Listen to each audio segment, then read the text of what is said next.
Good evening and welcome to the Business Day. I'm Andrea Chisholm. The Bank of Jamaica BOJ will reduce its interest rate effective tomorrow, Friday, November 22. The central bank will cut the rate on deposits by 25 basis points, moving from 6.5% to 6.25%. The rate cut is the third since the pandemic-induced rate hikes. The BOJ's Monetary Policy Committee says the decision was supported by lower inflation expectations despite a temporary rise in prices due to Hurricane Beryl and other weather events. The BOJ is projecting inflation will remain broadly within the bank's target range of 4 to 6% over the next 2 years. The central bank says, however, there are uncertainties related to potential economic policy changes among Jamaica's main trading partners. This could have adverse implications for investment and remittance inflows. The next policy decision announcement is on December 20. The western end of the island is set to benefit from fresh investments with a focus on bamboo byproducts. Details in this report. Jamaica is taking a leap from the forest to the factories as Bamboo Byproducts prepares to launch a bamboo mill in 2025.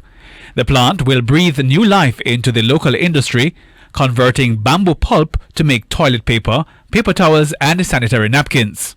The benefits of our project will extend beyond economic opportunities. Bamboo Bioproducts Community Fund, for instance, will be instrumental in supporting local social infrastructure. Resources from this fund will be directed toward community needs, such as healthcare, education, and social support for vulnerable groups. By investing in initiatives like school maintenance and public health programs, we aim to support the social well-being of the community. Safri Brown, director of the company, says the mill will be built in Westmoreland, given the challenges that the parish has faced over the years. Roads throughout the parish have suffered from long-term neglect, leading to congestion and hindering transportation. These challenges pose obstacles not only to economic activity, but also to community mobility and safety. While public services do exist, they often fall short of meeting the needs of the community. Bamboo Byproduct was founded to become the first fully integrated bamboo pulp mill in the entire Western Hemisphere. This multi-million-dollar initiative will add approximately 1,000 jobs across the mill's farm in Jamaica. What's next? Well, Bamboo Bioproducts has some important key milestones planned over the coming months.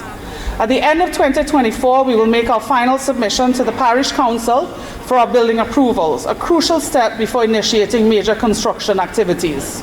In the first quarter of 2025, BBP aims to complete the due diligence process, whilst efforts to accelerate the planting of bamboo farms will commence, marking an essential phase to support future production needs.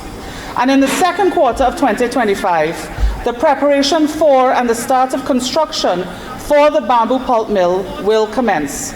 Establishing this mill will be a significant milestone in setting up the full-scale operations for sustainable tissue production. Hal Shane Burke, TVJ News. One of the companies that was severely impacted by Monday's massive fire on Ashenheim Road, Pure National, says its manufacturing facilities suffered significant damage. Pure National is a leading provider of premium ice and water products. Company officials say they are implementing comprehensive contingency plans to minimize disruption. CEO Theresa Lindo says the company anticipates resuming full supply and service within a week. Pure National has indicated that it will repair the factory and streamline operations to expand infrastructure to introduce new products. The Jamaican dollar gained 54 cents against the U.S. currency at the close of trading on Thursday. Banks and cambios are selling the American dollar for an average $158.68. The Canadian dollar is being sold for $114.32. $200.26 is the average value of the pound, while the euro is going for $170.68. And to the stock market now, the JSE index declined by 1,529 points today, while the junior market index advanced by 22 points. Among the 53 winners, Epley 7.75% preference shares, medical disposables and supplies, Productive Business Solutions 9.25% US dollar shares, MFS Capital Partners and Access Financial Services. The losers were led by Cygnus Real Estate Finance US dollar shares, Key Insurance, Berger Paints, Trans Jamaican Highway US dollar shares, and Caribbean Assurance Brokers. 18 stocks closed the session, ending at the same price they started trading. And that's it for the Business Day. I'm Andrea Chisholm. Good evening.